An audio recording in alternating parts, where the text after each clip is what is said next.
The following content is provided under a Creative Commons license. Your support will help MIT OpenCourseware continue to offer high-quality educational resources for free. To make a donation or view additional materials from hundreds of MIT courses, visit MIT OpenCourseware at ocw.mit.edu. So this morning we heard Laura give a really beautiful overview of her research program, and my talk today is going to be a little bit different. I'm going to talk about some things that are going to be highly related to what Laura was talking about, particularly at the end of her talk. But because this is like brand new, hot off the press work, some of it's actually ongoing, as you'll see as the talk unfolds, I'm going to be focusing at a more kind of specific, detailed level. So I'm going to tell you about 4 different studies, 3 of which are completed, 1 of which is ongoing. And they all have to do with infant sensitivity to costs and benefits. Okay, so as we all know, cost-benefit analyses are really central to the decisions we make at both a conscious and an unconscious level. And of course, there's all kinds of different ways that we make decisions, right? But one of the things that we often do when we're making a decision is we think about what rewards do we anticipate from following a particular course of action, and how do those compare to the costs that we'll incur from performing that same action. And we act in a sense to try to maximize the value that we get out of a particular choice.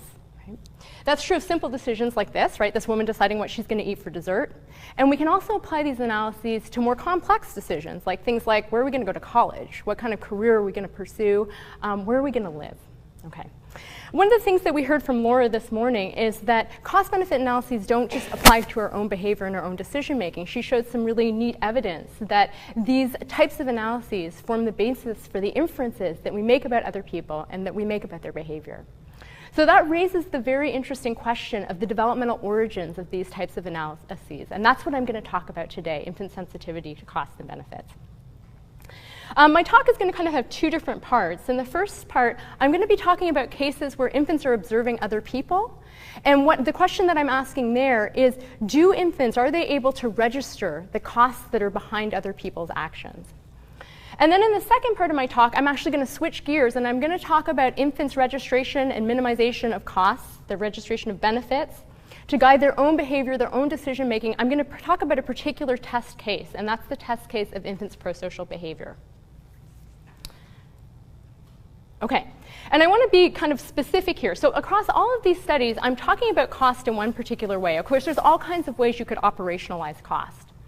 But what we've been focusing on so far is physical effort, the physical effort behind an action as a cost. Why would we start here?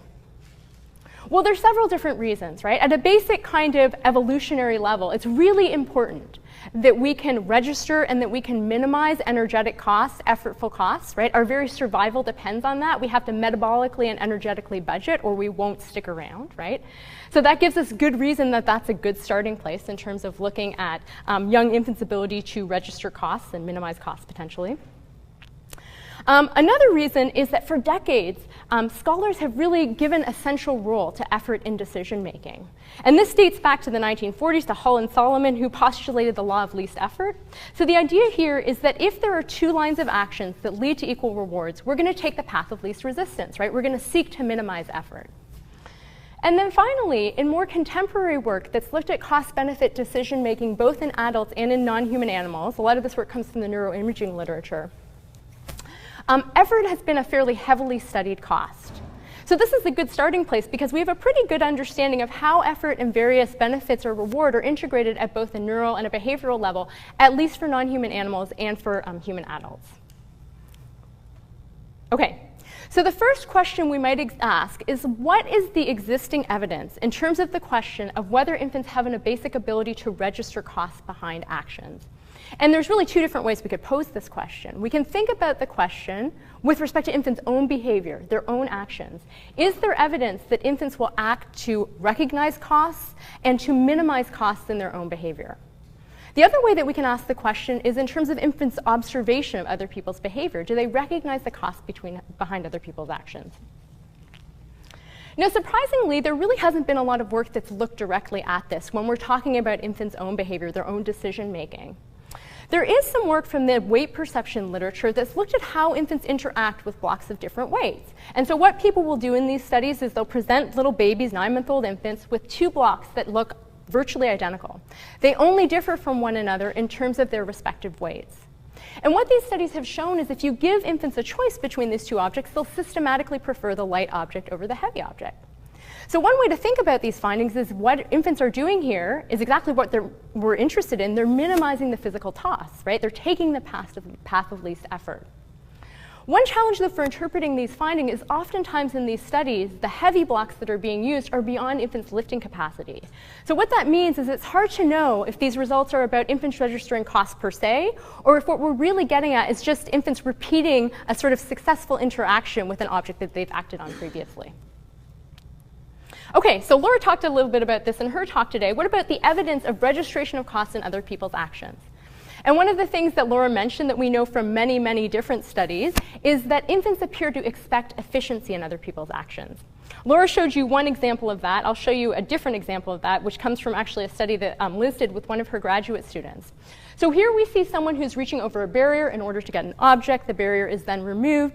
Infants have the expectation that that person is going to reach directly for the object, right, rather than performing that funny arcing motion. So again, one way to think about these findings is that what infants are doing is they're expecting that the person is going to take the least costly action, right? And in fact, there's all kinds of costs to this particular arcing motion, right? It's indirect, it probably takes longer, it's probably more difficult, it's more effortful. And so we wanted to ask the question, too, to begin with, if infants were able to register costs. But unlike in this situation, where there's multiple potentially redundant cues that this arcing motion is a costly behavior, we wanted to really kind of focus in on situations in which there aren't a lot of overt observable cues to the costs underlying another person's action. So the way that we did this is we showed infants different actions that look similar on their surface level. But these actions differ in terms of the degree of physical effort that are required to perform them, and the way that we achieve that is by having infants watch people lift objects of different weights, right? So obviously heavy weighted objects are harder to lift, they're more effortly costly than lifting a light object. And what we wanted to know is, can infants recognize under conditions where they have really minimal observable cues, no cues about, for example, straining or sweating or things like that that might be really obvious for figuring out the effort, will they be able to understand that when someone's lifting a heavy block, that's a more effortful action than when they're lifting a light block? In addition to that kind of primary question, we were also interested in whether this ability in infants might be individually variable. So this might come as a surprise to you, but infants, like adults, are individually variable. And they're individually variable, of course, in many ways, but one way in which they vary from one another is in terms of how strong they are, right? Just like human adults, right? We're variable in terms of how strong we are. And we had an idea or a hypothesis that infants' individual differences in strength might actually be important for registering the effort-related costs behind these different lifting actions with different weighted objects. One of the reasons that they might be important is because, of course, strength gates the type of experience that infants are going to have in their everyday life, right? If you're a strong baby, you can lift heavier objects than a weak baby. You can also lift a wider contrastive range of objects, right? So we thought maybe there's something about individual differences in strength, particularly for babies who are stronger, where they'll be better at recognizing the differential effort that goes along with lifting actions when you're talking about blocks of different weight. Okay, so let me tell you about the study that we conducted to ask this question. We tested 12-month-old infants in this study. They took part in a turn-taking procedure where we recorded EEG, electrical activity from the brain as it propagates to the scalp. And in the course of this task, what they did is they took part in different types of trials. On observation trials, they would watch an experimenter who would lift these different objects, or these blocks. And these blocks looked perceptually identical in terms of size and shape. There were different colors so infants could individuate them and keep track of them. But what varied from trial to trial was exactly how much the objects weighed. So they ranged from being the weight of a typical bath toy to being quite heavy. So infants could lift the heaviest blocks, but they're pretty effortful in order for infants to be able to lift them. Infants had trials where they watched an experimenter interact with these blocks. The experimenter would do things like put the block up on a platform, drop it into a bucket, effortful type of actions where you can sort of register, at least in principle, the type of effort behind these actions. And then infants would also have the opportunity to act. They could perform the same actions with objects. Infants also, for measurement purpose, received baseline trials where we're just registering EEG in response to abstract images like a checkerboard pattern, for example. Okay, so what are we interested in here? So in this particular study, we were looking at the suppression of a particular oscillatory frequency called sensorimotor alpha, or some people call it mu attenuation. So we know that at rest, neurons in sensorimotor cortex fire spontaneously and they fire in synchrony. And what that means is we get these large amplitude EEG oscillations in the alpha frequency band. When the motor cortex is activated, sensorimotor cortex is activated, and that happens, of course, when we act. It also happens when we watch other people act. What you see is a suppression in sensorimotor alpha. So many people recently have been interested in suppression of sensorimotor alpha or mu attenuation from the perspective of looking at the mirror neuron system. More broadly, and for our purposes, we're really just thinking about this as a measure of sensorimotor cortex activation. So greater suppression equals more sensorimotor cortex activation. And our question here was whether infants' activation of sensorimotor cortex would vary as a function of watching people lift blocks of different weights. Would you get greater activation when people were lifting heavier objects? Which would, of course, be a sign that infants were distinguishing between different actions on the basis of effort. Okay, so in addition to looking at that, we also gave infants a grip strength assessment. Okay, so let me tell you a little bit about this grip strength measure, only because it took us several years to come up with this, so I feel like I need to talk about it a little bit.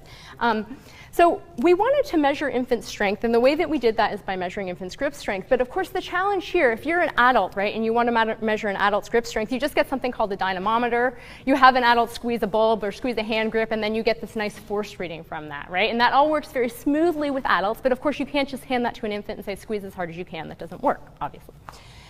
So what we did here is we had an experimenter who had a toy. The infant had the same toy. The experimenter would squeeze her toy, and what we hoped is that this would motivate infants or lead infants to squeeze their toy. Their toy, in contrast to the experimenter's toy, had both a hidden sensor embedded within the toy, which led to playing Old MacDonald, which of course infants greatly like, right? They find that very enjoyable. And it also had a hidden pressure sensor within it. So we were able to measure how hard infants squeezed the toy. Now the trick here was we want to get infants' strongest squeeze, right? So what we did is we set up our device so that each time the infant squeezes it, they have to squeeze harder to get Old MacDonald to play. And of course they want Old MacDonald to play, right? So they're motivated to keep doing that. So that's how we record infants' maximum grip strength. We essentially keep going as long as infants will allow us to do that, basically. There are some other things that we measured. We measured infants' weight. Our motivation for doing this is that in adults, strength and weight are highly correlated. They were in our sample, so that kind of helps to validate our grip strength paradigm. And there were things like general motor maturity that we measured, gross motor skills. We measured how frequently infants lift blocks within the task, because we want to control for these in our analyses. We're wanting to look specifically at the effective grip strength. Okay, so let me tell you about the first thing that we looked at. So I'm going to show you a series of scatter plots that look at the relation between sensorimotor alpha suppression and infants' grip strength. And these are plotted as a function of the weight of the block. And these are when infants are observing other people. So the thing to know is we're talking about suppression, so you're looking for negative scores. More negative scores mean more suppression. And we had a particular hypothesis about how this would go, or idea about how this would go. We thought that when the blocks were relatively light, grip strength would be less of a good predictor of sensorimotor alpha suppression. And the reason for thinking that is that whether an infant is relatively strong or relatively weak, they all probably have lifetime experience lifting relatively light objects. However, where strength really comes into play is as objects get heavier, right? So stronger infants very likely have a greater lifetime history of lifting heavier objects. So our prediction was that these two things would be increasingly tightly integrated as block weight goes up. And in fact, that's exactly what we found. So there's weak relations when the block is light. When it's that heavy block, we call them the heavy and the super heavy block, there's a tighter relation. And you see the strongest relation here when the block is extremely heavy. And these analyses control for things like infants' in-task lifting experience, their weight, their motor development scores. So the next thing we wanted to know is we wanted to know whether there was any evidence that suppression of sensorimotor alpha would be greater in cases in which the block is heaviest versus the block is lightest. So this is really our index or our measure of whether infants are differentiating when they're watching other people act on objects, whether they're differentiating the degree of effort that goes along with lifting the object as a function of block weight. So what I'm going to show you is change scores. So more negative means that you're seeing increasing sensorimotor alpha suppression for heavy versus light blocks. And these are plotted as a function of infant's grip strength. So what you can see here is that for the weaker babies, the lower grip strength babies, you're not really seeing any systematic change from the lightest block to the heaviest block. But you are for the stronger infants. So what these findings suggest to us is that the stronger infants appear to be differentiating these actions on the basis of the weight of the object that the person is lifting. The weaker infants aren't. Okay, so what do we know from this data? Well, we have some evidence that activation of sensorimotor cortex, as indexed by suppression of sensorimotor alpha, while babies are watching other people lift blocks of different weights, varies as a function of the weight of the block, right? So this might signal that infants are able to recognize that different actions have different degrees of physical effort that go along with them. And we also see that the ability to make this distinction is tied to infants' own strength, their own grip strength. And our interpretation of this is that this might have to do with strength being a rate limiter or a facilitator or the type of experience that infants previously have with objects of different weights. And in particular, the stronger infants might have more experience with lifting heavier objects. They might have more contrastive experience, which allows them to better recognize or better differentiate the degree of physical effort that go along with different actions when you're talking about lifting objects of different weight. Okay, so that's part one. So I think what these data tell us is that in this context, infants have a means of registering effort related to cost. And I think where they go above past data is that they tell us that infants can do this under conditions in which they have minimal behavioral cues. So we think back to that reaching action, right? There's all kinds of cues that this is a costly action, right? There's all kinds of ways that it differs from a direct reach. In this situation, we're talking about actions that are really minimally different from one another. What I want to do now is I want to switch gears and talk about kind of the flip side of the coin, and that is infants' use of costs and benefits or reward to guide their own behavior. And I'm going to be specifically focusing on the test case of infants' prosocial behavior. So many of you may know this already, but infants are highly prosocial, right? There's been a lot of studies on this recently. And all of these studies have kind of come down on the conclusion that starting in the second year of life, infants will do things like help people achieve their goals. They will share toys or objects with other people. They'll comfort people in distress. But there are questions and debates that are hotly contested about early prosocial development, and I just want to bring two of them to your attention. Okay, so one question is, when does infants or children's prosocial behavior become selective or strategic, right? So we know that by preschool age, early school age, children's prosocial behavior is somewhat selective, meaning that there are some people, for example, that infants are more likely to help than others, right? Children are more likely to help under situations where there are perhaps reputational concerns involved. But what we don't yet know is whether this is true of very early prosocial development. So what is the developmental course like? Do kids start off being selective and strategic? Or do they only get there over time with development? That's one question. There's another related question, and that has to do with what is the underlying motivation for prosocial behavior, right? So the kind of generous interpretation of infants' prosocial actions, children's prosocial actions, is what is going on here is infants are motivated by empathic concern, right? They care about other people's needs. They care about other people's desires. And in these experimental contexts, what they're doing is they're acting to meet another person's needs. They're acting out of empathic concern. But there's also other reasons why infants, or anyone for that matter, might behave prosocially that might have to do with social affiliation biases, social motivation, that might have to do with wanting to see a goal being completed, et cetera, right? So one of the ways that we can start to get traction on these issues is by looking at the impact of various costs on infants' prosocial behavior. And somewhat surprisingly, this is not a terribly well-studied topic as of yet. So there are some studies that are both with infants and with children where people have looked at the impact of personal costs on prosocial behavior. And usually the way personal costs are operationalized is in terms of, let's say an infant is tested in a paradigm where they need to help someone else or share an object with someone else. And they might be required to give up their own object versus an object that's just sitting there in the lab, right? Presumably their own object has higher personal cost. Now, We don't really know when personal costs start to impact infants' prosocial behavior because there's been a lot of mixed evidence. And particularly in infancy, there's, as of yet, no systematic evidence that high personal costs actually reduce infants' prosocial responding. What about the question of energetic, physical, effort-related costs? Well, again, here, this is really an understudied topic. So there's one existing study that has looked at infants helping under kind of minimal physical effort costs. And it's a little bit hard to know what to make of that study because we know that infants helping behavior is still present under those conditions. We just don't really know how it compares to conditions where the physical costs are low. Okay, so we started off by asking a really super simple question about infants' prosocial behavior, and that was whether the anticipated physical effort that goes along with prosocial responding influences infants' prosocial responding. In particular, when the effort is high, does it increase, or rather decrease, infants' prosociality? Okay, so we tested 18-month-old infants in this study. Start by telling you about the critical test phase. It was a helping task. An experimenter was on the opposite side of the room. She needs a block in order to complete a tower that she's building. What happens before that is all infants take part in a training phase. They're faced with these vinyl blocks. You'll see a video clip in a moment. And these vinyl blocks have been rigged by us so that they range in weight. There's 5 of them. They're different colors, so infants can keep track of them.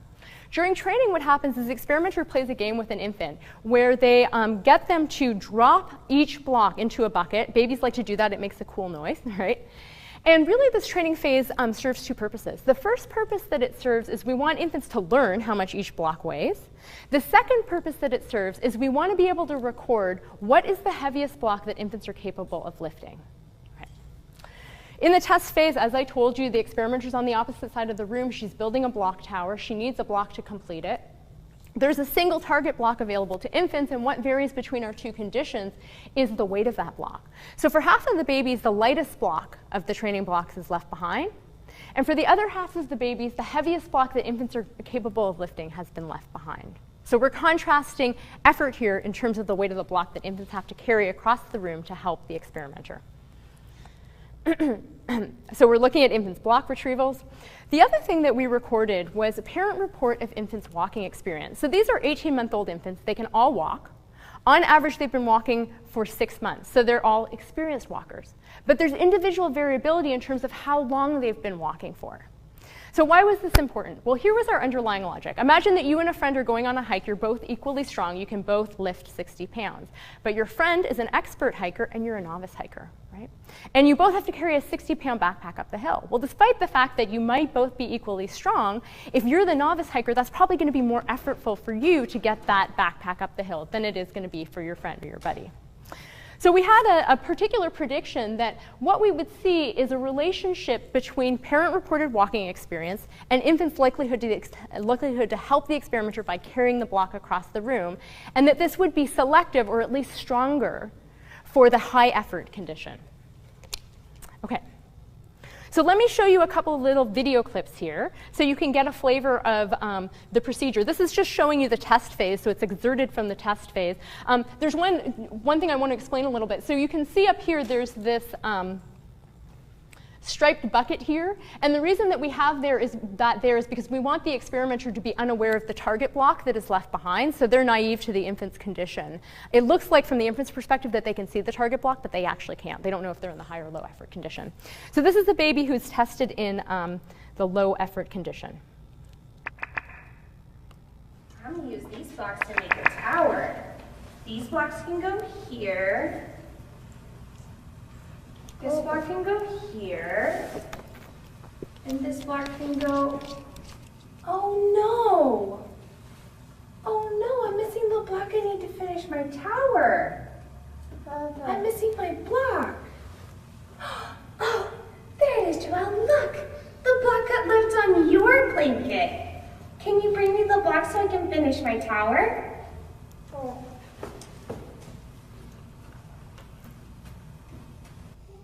Okay, sorry, we exerted a little bit early. He goes over and he gives her the block. Okay. Okay, now let's watch a baby in the high effort condition. Remember, the only difference between these 2 conditions is the weight of the block that's been left behind. Okay. I'm going to use these blocks to make a tower. These blocks can go here.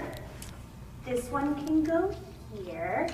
And this one can go, oh no! Oh no, I'm missing the block. I need to finish my tower. I'm missing my block. Oh, there it is, Rose. The block I left on your blanket. Can you bring me the block so I can finish my tower?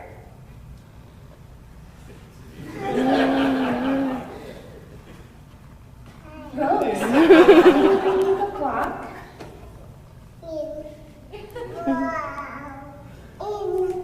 Rose, can you bring me the block so I can finish my tower?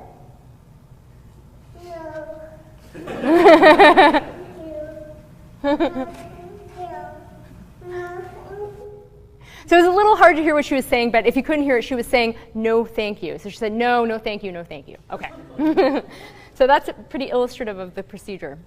Okay, so what did we find? So here's infants' rates of helping in the low effort condition and the high effort condition, what you can see. So infants help much more frequently in the low effort condition than in the high effort condition. Here's what we found with respect to infants' walking experience. So walking experience, how long an infant has been walking, predicts infants' likelihood of helping in the high effort condition. And what this tells us is that for each month of additional walking experience, infants are twice as likely to help. Now, what we can see here is that infants are less likely to help under high effort conditions, right? So infants' prosocial behavior is influenced by the effort-related costs of prosocial responding. And a critic, I guess, could say, well, maybe it's not that infants are going by the effort, it's maybe that they're not able to help in the high effort condition. We don't think that that's the case because infants have given us evidence that they're capable of lifting that block, right, that they're later tested with in the high effort condition. But the next condition I'll show you will also kind of speak to that. And another important thing to recognize here is that infants seem to be recognizing these costs at an objective level. I think Laura called this in her talk an agent-independent level, right, as a function of the circumstances of the situation, right? And they're also recognizing costs at a more subjective level in terms of their own capabilities and how that influences the particular cost. In this case, it's their amount of walking experience, how expert a walker they are. Okay. So what we wanted to do next is to find out whether when infants are presented with these high effortful helping situations, whether infants' helping behavior would vary as a function of the motivational benefits of prosocial responding. Now, it's been pretty firmly established that early prosocial responding appears to be immune to extrinsic rewards. So what that means is if you test a baby in one of these helping paradigms and you say, good job, way to go, good job, that's actually not going to increase their subsequent helping behavior. If anything, it will decrease it. But that doesn't mean that more intrinsic rewards don't influence how infants perform on these particular tasks. We know from some prior work that infants by this age have certain affiliative biases, right? They have biases for individuals who share their preferences, who like the same things that the infant likes. They prefer to play with those people than people who don't like the same thing that they like. And they also possess affiliative biases for people who could be said to share sort of in-group member characteristics, right? So infants like people who speak their native language over a non-native language speaker. And of course, these affiliative biases might have important functional consequences, right? They might be important for cultural learning. So what we wanted to know in this next study is whether we could kind of push around these intrinsic benefits for infants to see if their behavior would change under these high effort helping conditions. The way that we did this in this particular study is prior to the test procedure, the helping task, we had infants take part in this little task where they were given two toys. They could choose between the two toys. This happened on 3 different trials, different toys each trial. Infants would make a choice, and then the experimenter would subsequently show that she liked one toy and disliked the other toy. And the really simple manipulation between these two different conditions was whether the experimenter liked the same toy as the baby or whether she liked the other toy. So did she share the infant's preferences or did she oppose their preferences, right?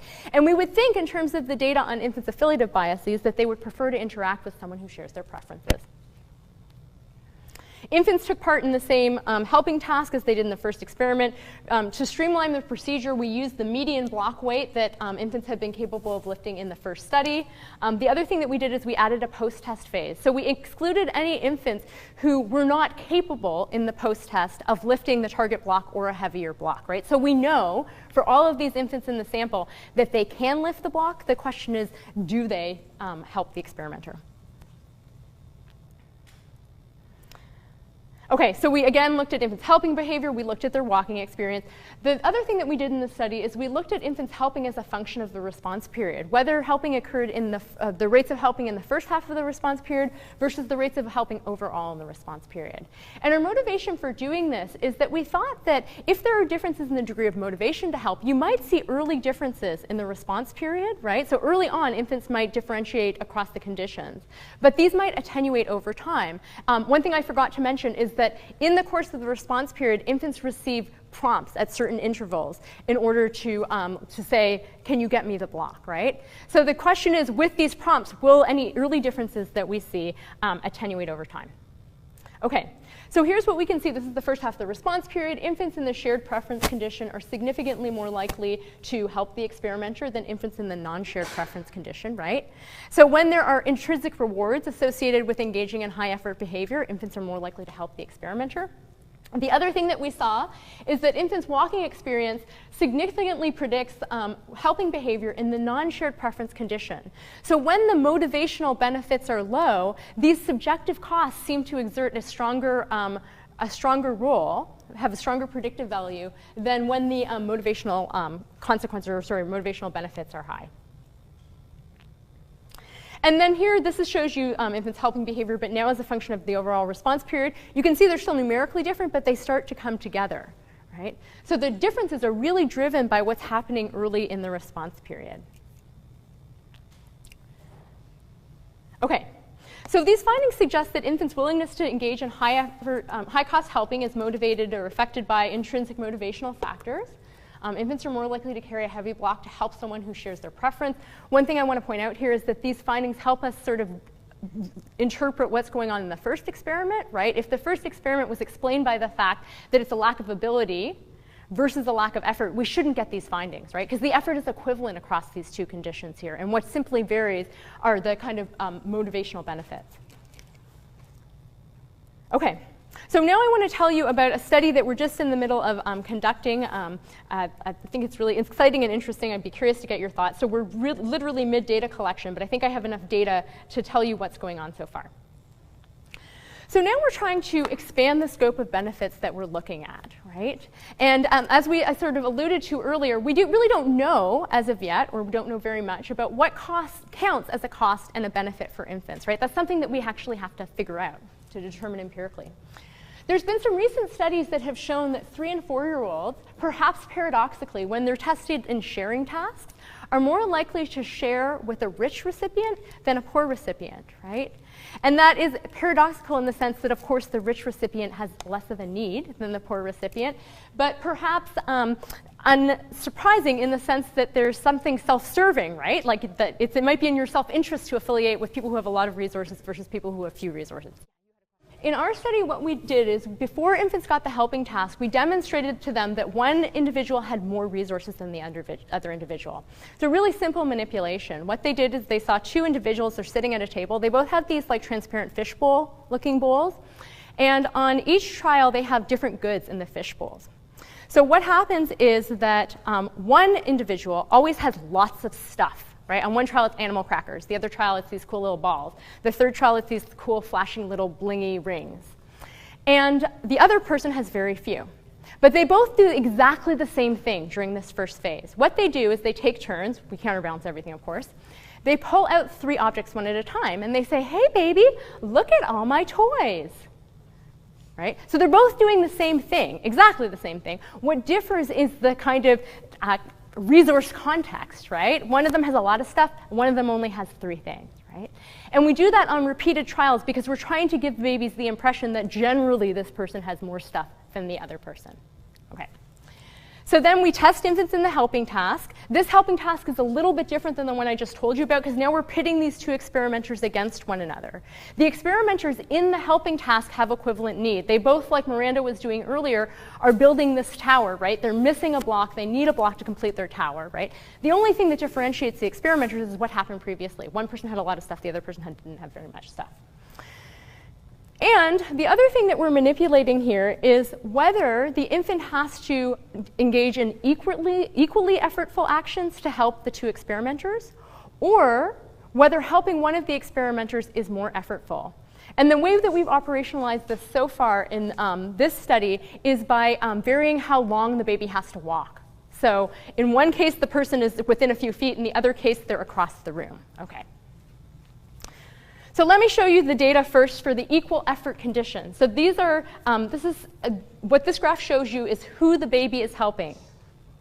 And what you can see here is when effort is equivalent, infants are systematically helping the person who has more resources. They're helping the rich experimenter. Right? So now the question becomes, what happens in cases of unequal effort? And as I said, this data is still coming in. We're still testing this. So the condition that we started with, given that we have this initial pattern, is the condition where the rich experimenter is the one you have to walk a long way to, and the poor experimenter is the one you have to walk a short way to. And here's what we see. It flips. So I think what this suggests is that infants are both weighing the costs of the action they have to perform and the intrinsic motivational benefits as defined by these sort of things that might be important for social affiliation. Okay, so what implications does this have for infants' prosocial behavior? Well, it suggests that it may be the case that cost-benefit analyses underlie infants' prosocial behavior, or in particular, their helping behavior. And I also want to take us back to two of the questions that I raised earlier. One was about the selective nature of early prosocial behavior, or the strategic nature, and the other was about the underlying motivation. So I think in terms of the selective strategic question, on the one hand we can say fairly early on at 18 months, infants' prosocial behavior is strategic in the sense that what they seem to be doing is minimizing costs and maximizing motivational benefits. And in terms of the motivation, I think what these findings tell us, and this is not to say that infants are never motivated by empathic concern, they're never motivated by other people's needs, but there are other things that come into play here. So infants' underlying motivation to help is influenced by a tendency to want to affiliate with particular individuals. Okay, so I told you a little bit about infants' registration of costs and the actions of other people, their use of costs and benefits to guide their own prosocial behavior. I just want to close by kind of raising some questions that I think we should be interested in pursuing in the future. Okay, so this came up earlier, right? So one thing that we have to understand infants' behavior is to understand what acts as a cost for infants and what acts as a benefit for infants. And I think the thing that's really important to point out here is it won't necessarily be what we think as adults, right? It won't be intuitive to us, right? And the classic example that we can think about is, you know, you buy your child this toy, you bring it home from the store, you're so excited to give your child this cool, snazzy toy, and all they want to do is play with the box. Right? So what that shows us is we're not good models necessarily. We have to kind of determine this empirically. We can't necessarily use our own tuitions to figure this out. Another question is, how are costs read? Right? So in the first study, I showed you that infants' experience potentially is important, or factors that gate infants' experience, right? But that's in a situation where there aren't a lot of observable cues to effort. So I think it may be the case that there's some variability here. Some costs infants may require experience with in order to figure out what is the cost, right? How much of a cost is this? And maybe there are other costs that infants can more readily read from the get-go. And then finally, I think at some point we need to ask whether infants and potentially children are sensitive to other types of costs beyond effort. Also, if they have a kind of higher level category of costs. So one thing that's really interesting in the literature on non-human animals is that there are dissociable neural systems that are responsible for effort-reward decision-making and for delay-reward decision-making. But obviously, we as adults can group these things together, or I wouldn't be able to give this talk today, and Laura wouldn't have been able to give her talk today. So one of the things we have to start to understand is when do those things kind of come together in service of this larger category of costs? Okay, so I'm going to stop there and ask for questions.